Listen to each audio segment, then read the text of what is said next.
Welcome to session 4 of our New Testament survey series. It is good to have you with us. We are in the middle of Mark's Gospel today and are looking forward to finishing Mark's Gospel in this session. My name is Stephen Claiborne, and I am the senior pastor of Earl Street Baptist Church in Greenville, South Carolina. You can access our study guide on our website at esbcgreenville.org. Just click on the resources tab and you can find the study guide there. And you can also find the other videos in this series and the New Testament series, and even back up and get all the videos of the Old Testament series as well. So we hope that you'll be a part of that. You can follow along on pages 10 to 13 of our New Testament survey study guide. And today we're going to pick up where we left off. Hoping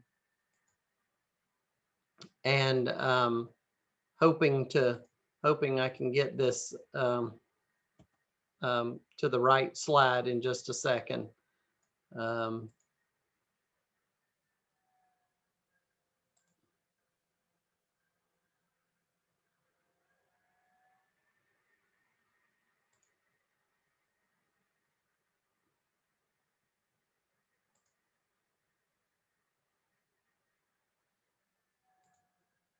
I'm so sorry for that delay. I don't know exactly what I'm doing, as you might have been able to tell. And I do apologize for the Christmas tree in the background. We still have not taken down our Christmas tree, but we hope to get that down sometime soon. Not that you're all that interested in that. Where we left off last time, we left off in chapter 8, verse 30 of Mark's Gospel, as Jesus questioned his disciples about the word on the street concerning who he was. And some of them were saying that he was John the Baptist and others Elijah. And then Jesus put the question to the disciples themselves, who are you saying that I am? And Peter said, you are the Christ. And Jesus charged them not to tell anyone that, because Christ or Messiah was such a loaded term. Well, we move on today, picking up in chapter 8, verse 31, but we want to note that Caesarea Philippi confession that we left off with last session was a turning point in Mark's gospel. And from this point on, it is clear that Mark's story of Jesus is going to focus on the suffering and death of Jesus. Chapters 8:31 through 10:52, we notice a shift in emphasis from Jesus's miraculous displays to an emphasis more on the disciples themselves. Jesus turns his attention more toward the disciples and focuses his view of the future on the cross. There were in these 3 chapters a thrice repeated sequence. 3 times in these chapters, Jesus predicts his death. These are called the passion predictions. Jesus predicts his death and predicts the disciples' failure to remain faithful, and teaches about the cost of discipleship. These are important chapters in Mark's gospel. And then in chapter 9, in the midst of these chapters, is Mark's account of the transfiguration of Jesus. When Jesus takes his inner circle, Peter, James, and John, up on the mountain, and there Jesus's appearance is transfigured before them. Moses and Elijah appear with him, and it is an extraordinary, remarkable experience that these 3 disciples get to have with Jesus on the mountain of transfiguration. And in that experience, the voice comes from heaven, again affirming Jesus as the Son of God, and then adds the words, the voice says, "This is my beloved son," um, and then adds the words, "Listen to him, pay attention to him. What he is saying to you is very important." And of course, it's during this time that Jesus is starting to predict his suffering and death. Then we have another kind of transitional passage in Mark chapter 11, verses 1 through 11, with the Palm Sunday, Mark's account of Jesus entering into the city of Jerusalem on Palm Sunday. Chapter 11, verse 1, when they drew near to Jerusalem, to Bethphage and Bethany at the Mount of Olives, he sent two of his disciples and said to them, "Go into the village opposite you, and immediately as you enter it, you will find a colt tied on which no one has ever sat. Untie it and bring it. And if anyone says to you, 'Why are you doing this?' just say, 'The Lord has need of it,' and send it back here immediately, and we'll send it back here immediately." And they went away and found a colt tied at the door out in the open street, and they untied it. And those who stood there said to them, "What are you doing untying the colt?" And they told them what Jesus had said, and they let them go. And they brought the colt to Jesus and threw their garments on it, and he sat upon it. And many spread their garments on the road, and others spread leafy branches which they had cut from the fields. And those who went before and those who followed cried out, "Hosanna! Blessed is he who comes in the name of the Lord. Blessed is the kingdom of our father David that is coming. Hosanna in the highest." So it was this episode in chapter 11, verse 1 and following that kind of ushers in what we now refer to as Holy Week. When Jesus enters on Sunday, enters the city of Jerusalem riding on the colt, and the crowd begins to shout praises to Jesus. Hosanna in the highest. They spread their palm branches or leafy branches on the road, kind of rolling out the red carpet for him. Well, that ushers in Jesus's the phase of Jesus's final ministry in Jerusalem, recorded in chapter 11, verse 12 through 13:37. Twice in this section, Jesus refers indirectly to his divine sonship, that he is the son of the Father. And this section also contains Mark's accounts of the cleansing of the temple and the intensifying conflicts with Jewish leaders. You can sense the tension rising as Jesus encounters the Jewish leaders, and the intensity is palpable in those passages. And then in chapter 14, verses 1 and 2, there is another transitional passage in which we see the plot of the chief priests and the scribes. It was now 2 days before the Passover and the Feast of Unleavened Bread, and the chief priests and the scribes were seeking how to arrest him by stealth and kill him, for they said, "Not during the feast, lest there be a tumult of the people." Notice the irony of that passage, that they are plotting to kill Jesus, but they don't want to disrupt the feast of the Passover. Quite a bit of irony in that, in those two verses. And then beginning with chapter 14, verse 3, and moving through 16:8,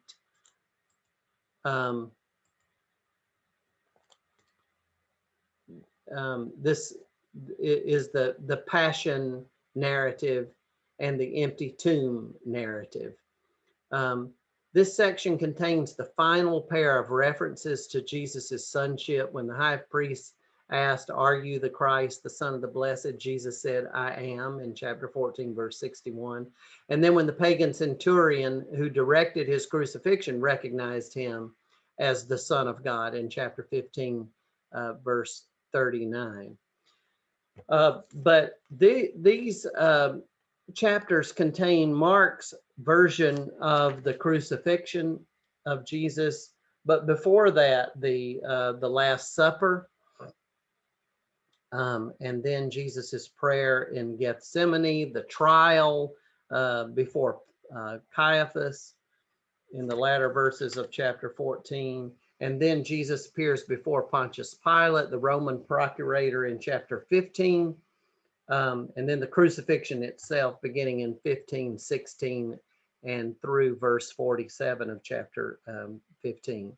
The only saying from the cross is a saying of abandonment, as we have already pointed out. Jesus cries out in verse 34 of chapter 15, Eloi, Eloi, lama sabachthani, which means, my God, why have you forsaken me?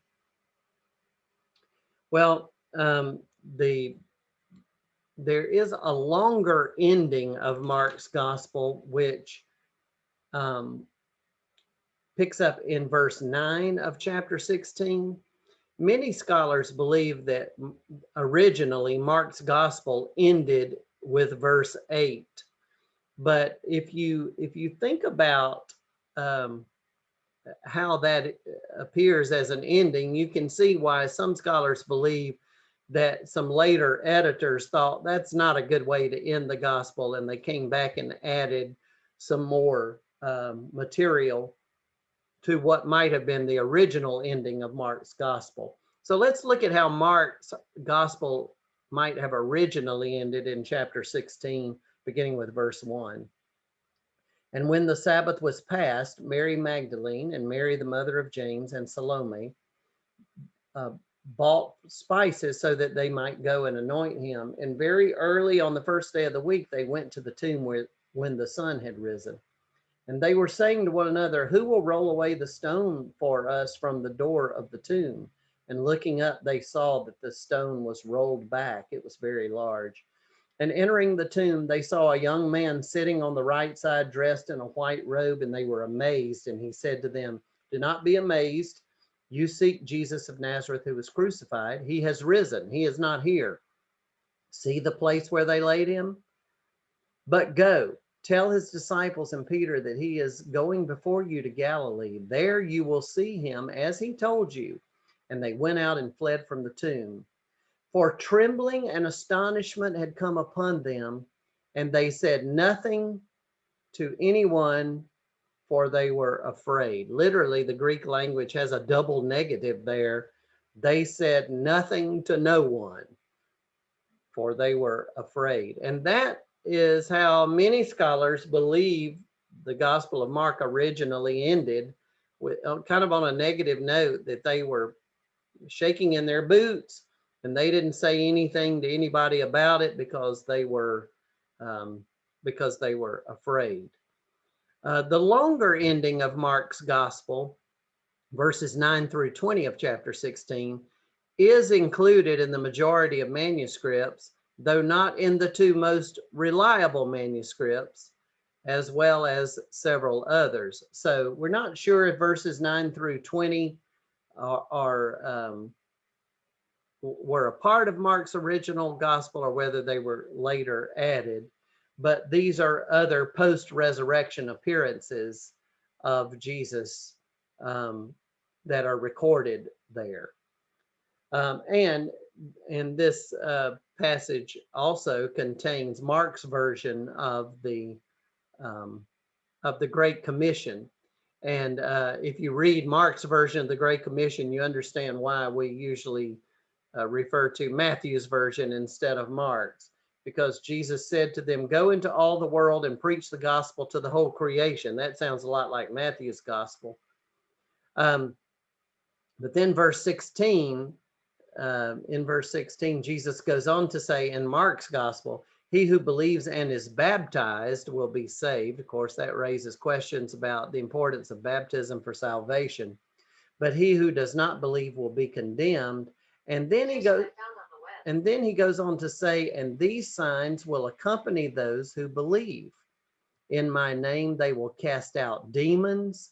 They will speak in new tongues. They will pick up serpents. And if they drink any deadly thing, it will not hurt them. They will lay their hands on the sick, and they will recover. some pretty bizarre verses. And this is where some brands of the Christian church get their justification for handling snakes and so on. But then after that, Mark gives us his version of the ascension, beginning in verse 19. Jesus, after he had spoken to them, was taken up into heaven and sat down at the right hand of God. It seems like a more settled, complete ending for Mark's gospel. So we're not sure which was the original, but it's interesting to look at both endings, whether Mark's gospel ends in verse 8 or in verse 20.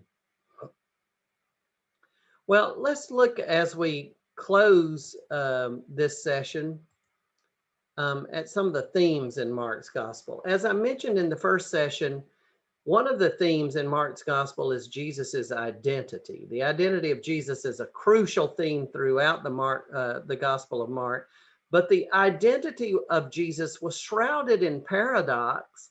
Jesus was the crucified Messiah, which was in the first century kind of a contradiction of terms, because the Messiah was presumed to be a militant, victorious figure. Later, when Paul would reflect on all this in 1 Corinthians 1, 22 and 23, he would say that the very idea of a crucified Messiah would be a stumbling block or a scandal to the Jews and would be folly to the Gentiles. The very fact that Jesus suffered and died, which is the crux of the gospel story, was the very reason why many people could not accept Jesus as the Messiah, because no one wanted to believe that the Messiah would suffer and die. Instead of being surrounded by friends at his coronation, Jesus was abandoned by his followers. Instead of being anointed by God in his crucifixion, he was forsaken by God. And his only crown would not be some kind of political crown of gold, but his only crown would be a crown of thorns, and his only throne would be a cross. When Jesus would come into his glory in Mark's gospel, it would be on a cross. And that by itself was enough to make a lot of people not believe that Jesus was the Messiah.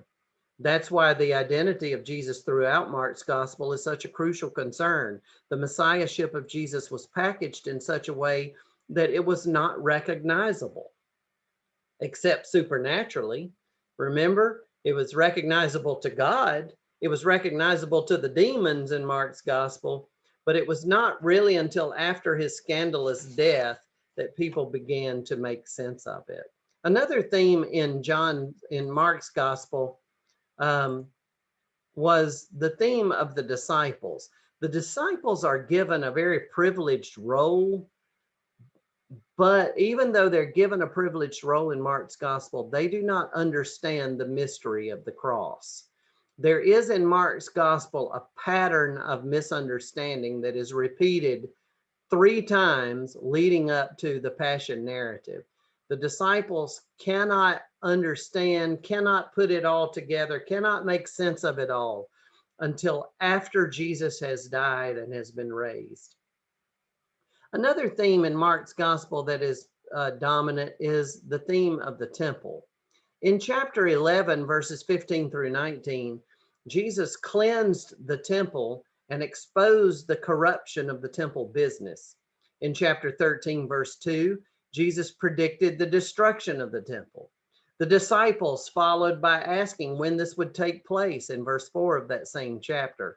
And Jesus answered with what has been known as the eschatological discourse. If you notice in those verses in chapter 13, Jesus makes a reference to the desolating sacrilege in chapter 13, verse 14, which is a reference to what happened in the 2nd century BC during the time of the Maccabees. In chapter 14, verses 55 through 59, the false witnesses claim that Jesus said he would destroy the old temple and build a new one. The irony of the death of Jesus is the reference to the curtain of the temple being torn in two. Jesus was accused of wanting to destroy the temple, so they put him to death, but it was actually his death which made the old temple obsolete. After the death of Jesus, the 4th major declaration of Jesus's sonship was made, but this is the first time a human character recognizes Jesus as God's son after the death of Jesus, when the Roman centurion said, truly, this man was the Son of God. But Mark tells the story in such a way that the temple figures prominently in the narrative.